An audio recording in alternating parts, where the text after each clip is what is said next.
sur ce plateau, il y a eu certaines rumeurs folles qui circulent, qui est le besoin loué.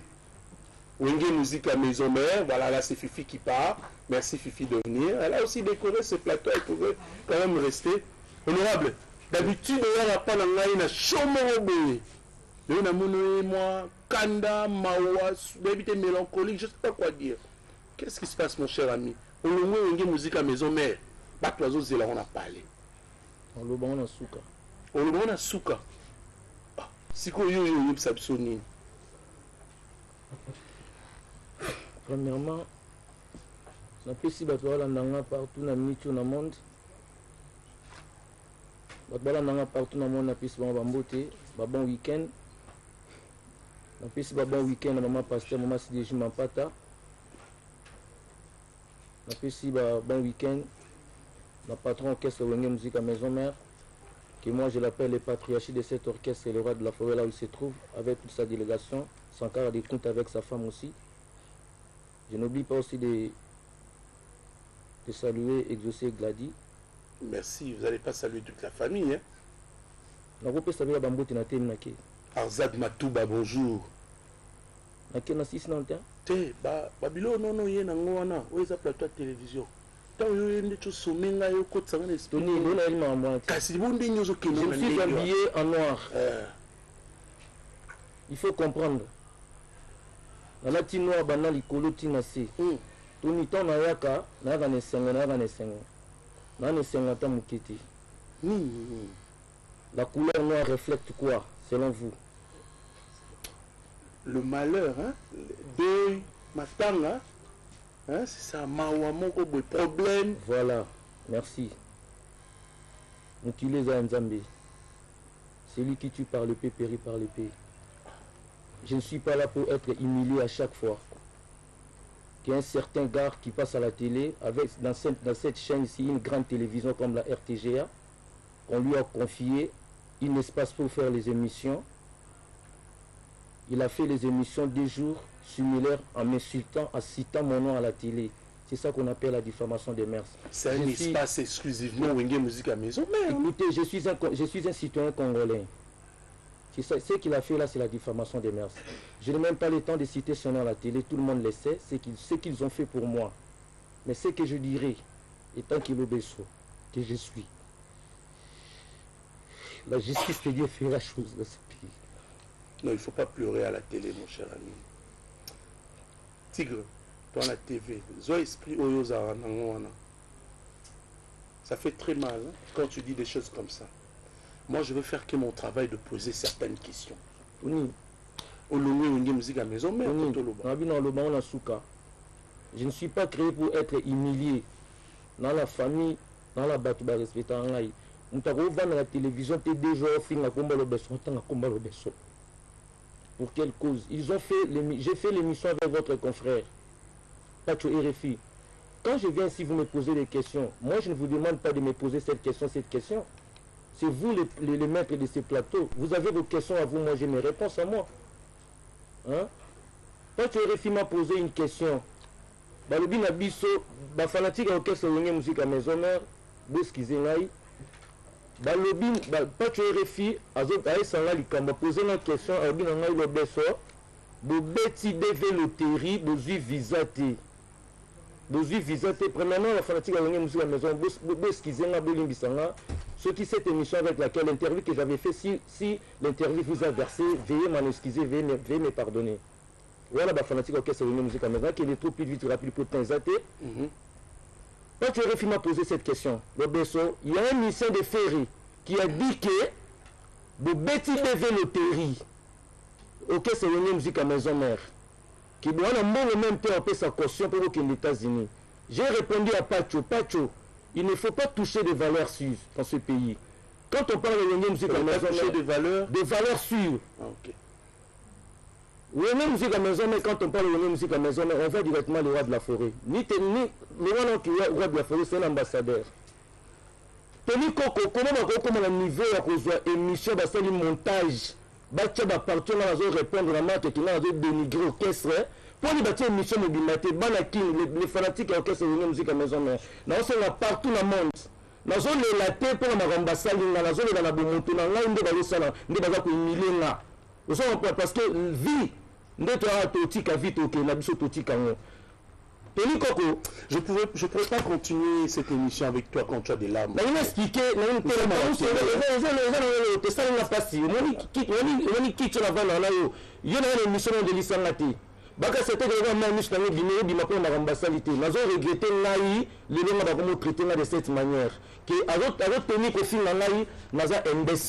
Je suis analphabète, je viens du village, tout le monde sait que moi je viens du village.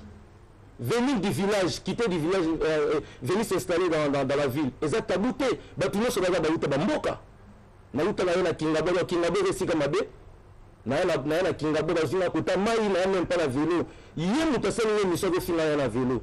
Hier combien de fois à imiter voir le roi de la forêt pour frapper à bataille bambo non. Combien de fois muta excusez-moi la vazo baté, yo kana pardon. J'ai répondu à votre confrère que yebisa musicien ferré ndenge afingaka wera akansate ke fera sepelaka nango fera za ndenge moko na wera. Je n'ai pas mis ferré et le roi de la forêt dans une même marmite, non. Donc comment on dit que non tel père tel fils? Si on dit que non Tony Coco azali on PDG plus mobile peut-être au copier na ba comportement na bizali na makambu qui ne sait pas que non nous tous on saute les cas na wenge ba bill ba sele ba robin ba fabricaz ba vena so ba jide ba mabia la banani ba faire ba Clinton ba tunyo so toi ba fabricaz non on habite que non le roi de la forêt formera mutu a former mutu na comportement na bizali na ba caractère na hein so na lobi bongo ezate que on a comparer na bi que faire na le roi de la forêt ba niveau moko faire na le roi de la forêt baza so ni non hein. Comment vas-tu faire partie wana o ba tchok ba yo ne ba katango yebite que faire na ba niveau moko ba ndenge moko. Est-ce que moi j'ai avoué ça? Maintenant dans tout ça Tigre honorable on t'a connu dans Wenge Musique à Maison Mère wera son ta binisio yebisa biso clairement ta la caméra la bato ba Hollanda yo. Quelle est ta décision finale?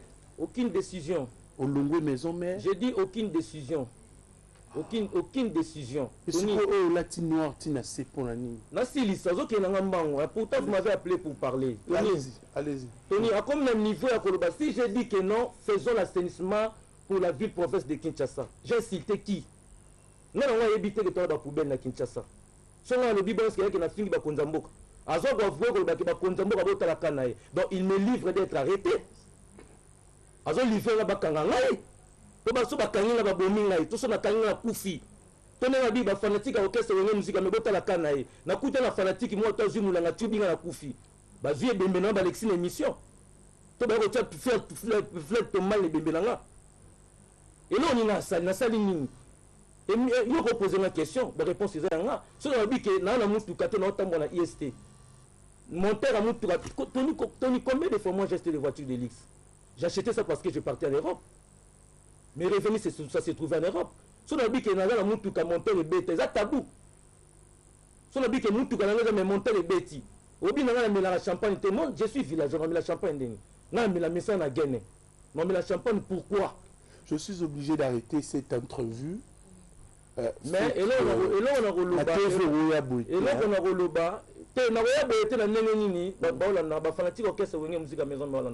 Ce sont eux qui m'ont donné l'opportunité d'être dans cet orchestre. Le roi de la l'Obesso Nazaboye, ils ont le roi de la forêt, comme ça, l'Obesso. Ce n'est pas une question. Babi que bénéfice nous en a wingé. Nabi que premier bénéfice dans les l'Obesso, n'a pas na boti. Est-ce que nous tout quelqu'un nous na valeur?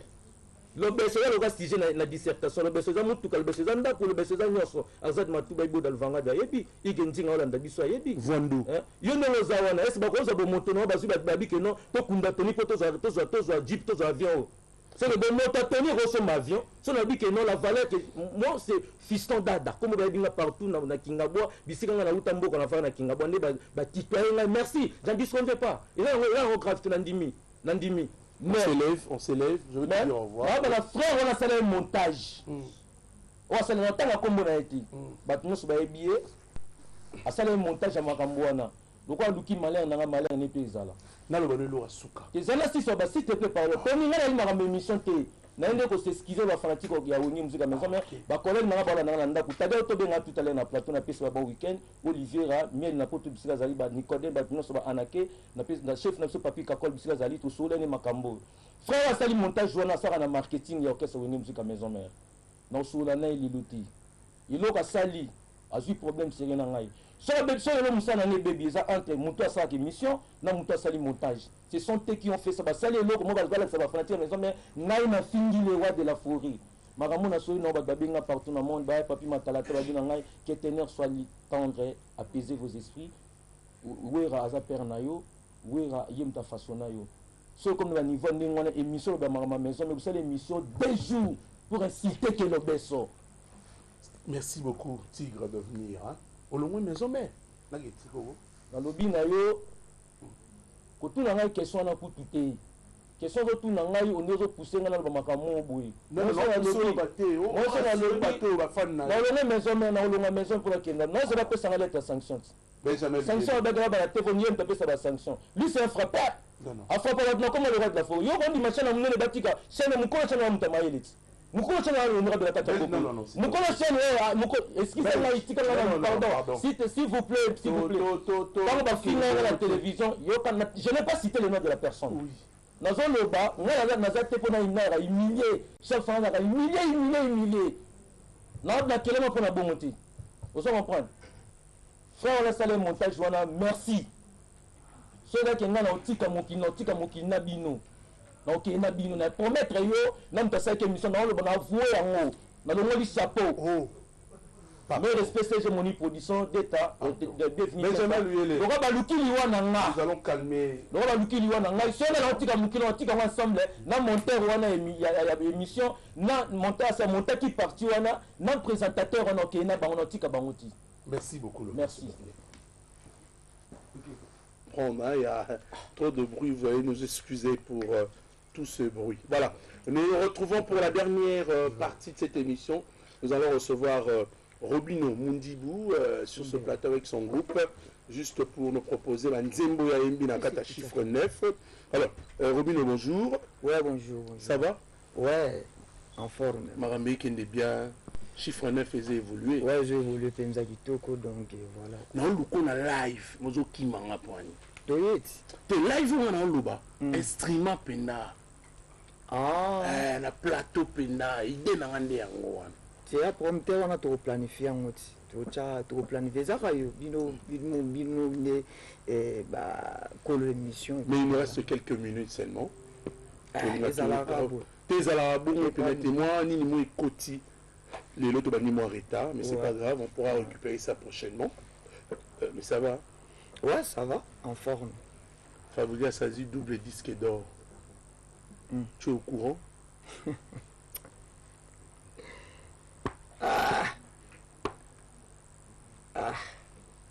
Asali. Na tuni oyo kite. Asali. Oyo kite. Asali nini. Azu double disque d'or. O question faut tout na penza yango. Na ba respect belé penza na piaka. Mutu na yo te. Na piaka respect fort. To beta. Musique ba papa yo ba penza batikeli biso yango penza o penza to beta lelo penza musique ba papa tabula ibatikela biso yango penza lelo penza. On exa bolata ba bilamba ba ngonzu na nzoto ba chinois to mo pirater nyonso. Le disque d'or on a pirater. Ya. To piaka respect belé. Na piaka respect belé faut tout na ba question moza. Et là, on a une question tout noté. Chiffre 9 d'actualité. Actualité de chiffre 9, actualité de la master, tout le monde a dit disparité, bien, tirada, 10 master la pomba, gouvernance, voilà, donc actualité de la master, Julien Malaïssa, mon cher ami, n'a pas su le mot.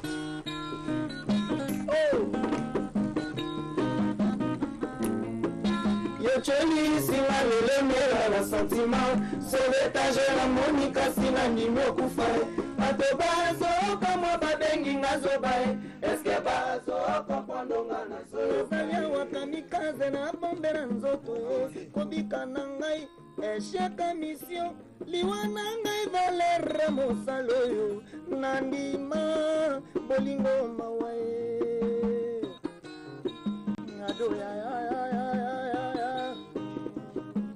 boya na bino te nga lokola koni na kati ya moto nakokoma makala ata nazosika moto asove ngai te lobi na cuisine bokopesanga raison na mai nalobaki yango esalemi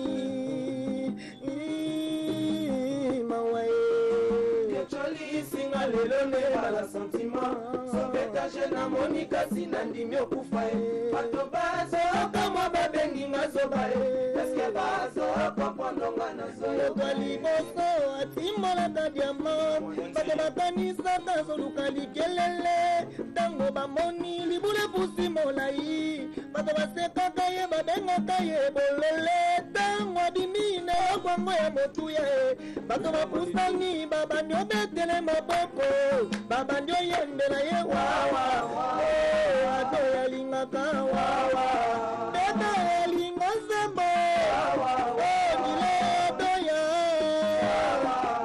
jeune coach international naleli nakoma naleli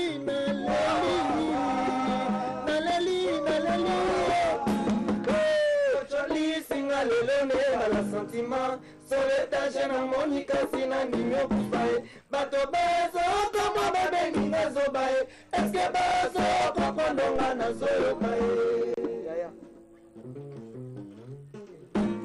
yaya e sunganga pardon yaya e sunganga pardon e totonga na zamba kusaliwa nanga avant malosambo nanga mokonzamba zoyoka te ya biso mibale peut-être koyoka yaya e sunganga pardon yaya e sunganga pardon e tosenga la zamba kusaliwa nanga avant nakufa natikela yo mokili oyo olenye ndenge olinge yaya e sunganga Solange bilonda nzala ya koi jamais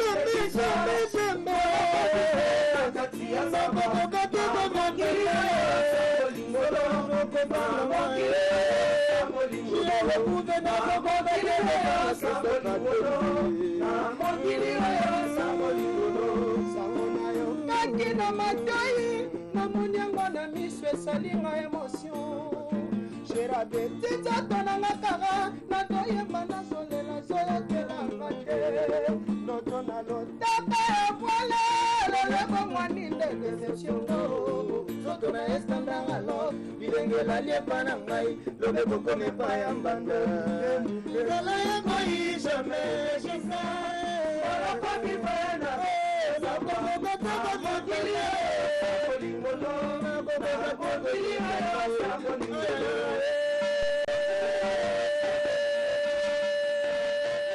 Stars.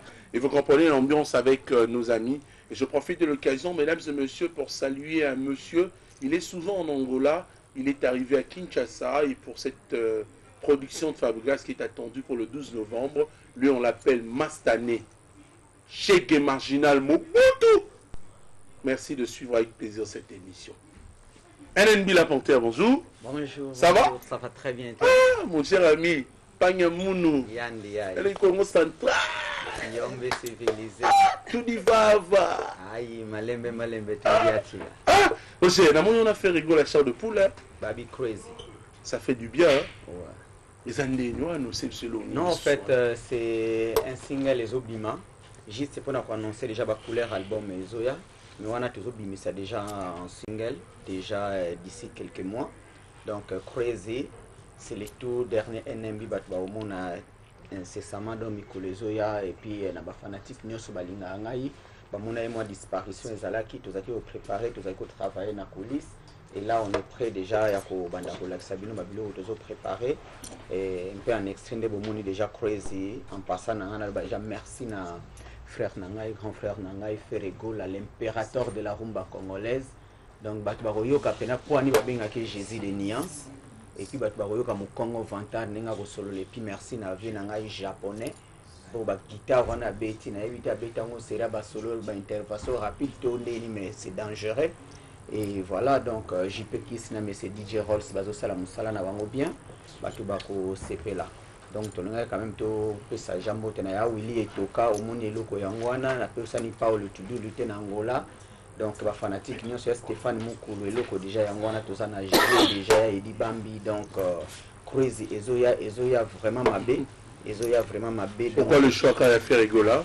Oh mais fait Rigola ça en fait style nzembo wana nazali na besoin ya voix moko o mélancolique voix moko za na ba nuance moko na couleur ya musique na biso congolaise et na sepelaki ko lié na sollicitaki a hésitaki te pona ko collaborer na ngai ba artiste bazé belé to collaborer na bango mais na nzembo wana ya crazy couleur na e ndezaki important il faut ezala wana et puis bah tu peux pas comprendre pona nini ba benga que Jésus des nuances. Ça c'est vrai, la couleur est importante parce que Ferrigola est l'un des plus grands chanteurs de la RDC, l'une des plus belles voix du monde. Donc bravo à on va finir avec vous, mon cher ami Ndeko de moi. Donc, merci Naba Ono Sobalandi, Arafat Fiston pour les qui déjà gêné les autres. Donc ma soleza bien ya nene anangi na goma na bosanité kande to lobby ya Willy etoka makambo yangwana vina biso koda mboka ya Willy Mosheni ma soleza modero nsemba mfumo ya mbanza Toms Massif Duki makambo za ya smart ya bakaye donc makambo za bien blessings Zizim Puela donc Lopez à partir à Paris la fanatique nyonso merci na Tony Konko na bino nyonso ya Benz de Boyambi donc ba se préparer problème nanga ezaka ke batu na Facebook nanga na 723 personnes bazo senga libanga minzembe za 3 minutes bon il y a Edi Mosolo mon ami bon il y a DJ Rissel DJ Pablo DJ Pablo DJ Sadou DJ Abdou merci beaucoup et ça danger voilà alors on va parler de ce concert qui est prévu pour le 12 novembre c'est bien sûr Fabregas le double disque d'or qui est attendu en Angola. Fabregas le métis noir, Bazo Zelaïen Angola n'a jeté. Il me confirme cela. Mobutu, Chege Marginal, a confirmé ce que Fabregas par Zelaïen. N'est-ce pas? Hervé Katangala, bonjour. Bonjour. Ashka. Oui. Bon dia. Bon dia. Ah, santé calme. Ma soledad n'est pour un concert. Waouh, et bien c'est longueur les na TV déjà.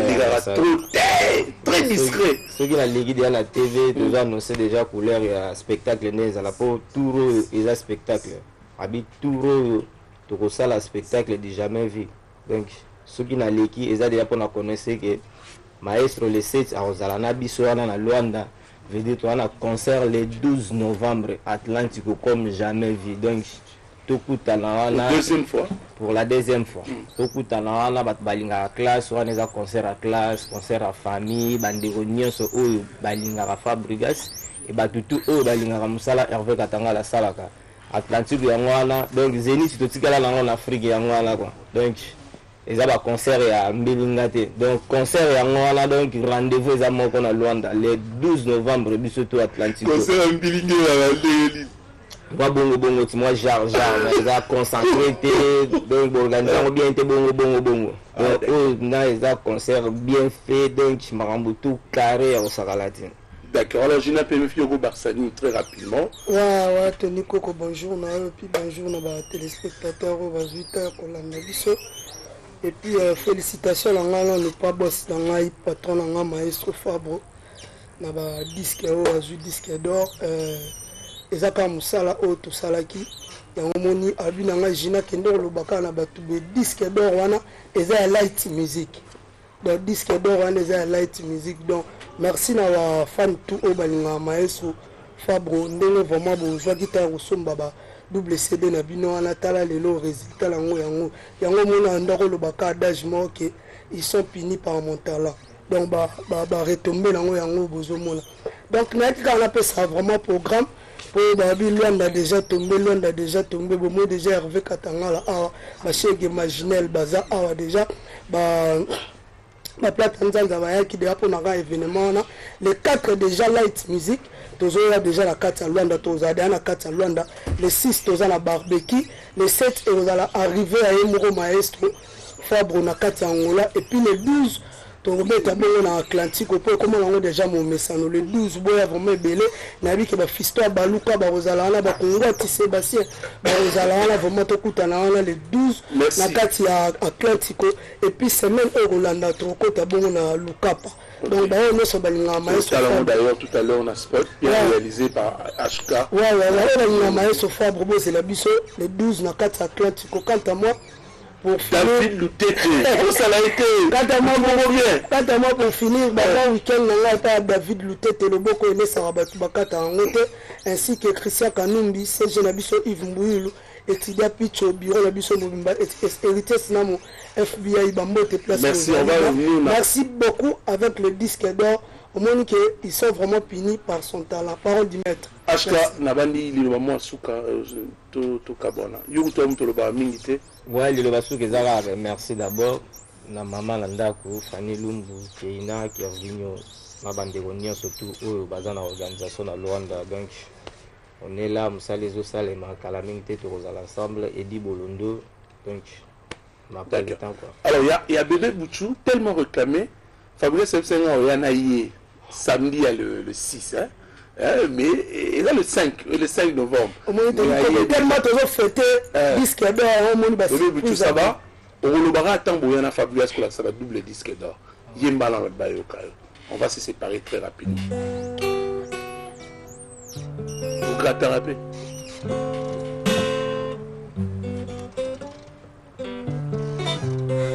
Namokelanga bébé, ezamalade no sala monele lokola hipopotama kimaka koleka mboloko fe sadepa bataye mwana ngoyo anabama bisile na kanape ya tombola mosapi bami baba magonya tena libanga moko eza likambo mafuta yango papa sobeta bangwe asobuka bango papa na chesi mbuyulu wili doshara pie mukiati mawa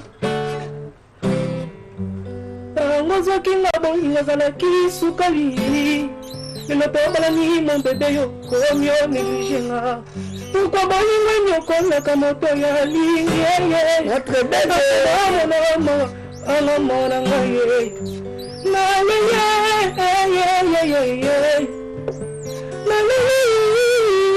ye makasi mobali koleliza ngozina bambata te kasi ya kobimiza mamiso ya santima baninga na ndako libala bafifaka babone nga libala bambata maweza. Merci. Merci. Le 6 novembre, Fabrigas sera notre invité avec Bébé Bouchou sur ce plateau. Donc pour fêter également le double disque d'or de l'artiste, mais il faudra faire un tour en Angola pour vivre cet événement qui prépare le 12 novembre et à Lukapa également. On va suivre cet élément pour le plaisir de PDG Michel Mbungu. Maintenant de recevoir Gucci Nailongakala ensemble. Bonjour. Bonjour Yatoni. Oui, tout d'abord, avant d'abandonner l'actualité, en tout cas, vraiment, merci vraiment à Yatoni, Nandingo Yambarna, toujours Nazaka, le bienvenu. Et Navé Nanga Jamel et Venanga Benjamin Luyele, na Enoch, na Regina Bandeko, na caméra. En tout cas, Boyambakanga vraiment tellement bien. En tout cas, vraiment Nazaka. Merci, allez-y, Gucci. Et pour nous, ça président la vie de loin, bon guérison, na Ebikiozo Landangai et Nastaf Nangai, Julien Tendo, Babo. Bon, pour le programme, vraiment, il y a un groupe, pièce. Ils ont continué toujours pour les cas, pour consommer, yango, bolela qui, ah, Mamadou, tout ça, mon ayoté, vraiment, n'a déjà nagé, donc, il qui est beaucoup sepela, comme n'importe beaucoup sepela, pour n'a dit que papa chéri, na minute, oh, la nanga poitona qui, Gucci, tant que le Québec, Tony, Tokoyo, Kalisou, Nini. En tout cas, merci. Et nous avons commencé en retard. Non, c'est moi qui décide. Merci. Allez-y, Elongakala. Grand prêtre, merci à fanatique tout au Balingaka, Tonto Elongakala.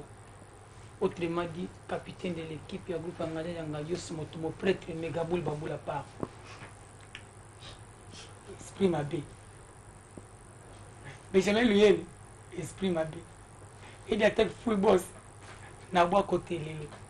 Oh. Nous on t'a na bois côté. Enoch Makela, na bois côté. dans la télé, ce qui veut dire je me lève avec plaisir pour dire merci à mes amis. Voilà. Ok. Voilà les gars, tout le monde c'est le trésor. Les gars, trésor, on s'élève. On va dire au revoir. Allez-y. Message là que Téléma. On a au téléma. Bande merci. Bande tout balinga chicho que le nyanga ya ngadios. Tout va dans la poste à biloko tout au président biso ngadi ya ngadios à sala na vie nae. Ba benga biso ni on a biso contact da plus 243 89 62 63 503. 89 62 63 503 sobo bengi boza ba DVD ba image tout na biso pona okeni mulaiti na pisimbote na Kelvin Likemba na kula Saidi et puis j'ai tellement Tony Gérard pour le Tumba vena na aiko na stade ma oui ya oba ba tout papier na mabangi ya la CA on qui a 2 points allez-y comment ya Tony on est là na mais liste ezaki pona bato bandeko ba okende lola ya moi alors que na boake mais na boake te pour suite émission mon be message sur zoleka ba nani vient na biso de la 20 ya ça dessin peto renaissance ngai mingi merci vraiment ya Tony, merci pour la parole vraiment pour nga pena landika ndeko nangelongi akala vraiment donc et même pour na robwa ka ote Gilix Bwaka Joko ya Kabushkop na robwa ka ote lelo Christivi Joka na robwa ka yote lelo merci beaucoup de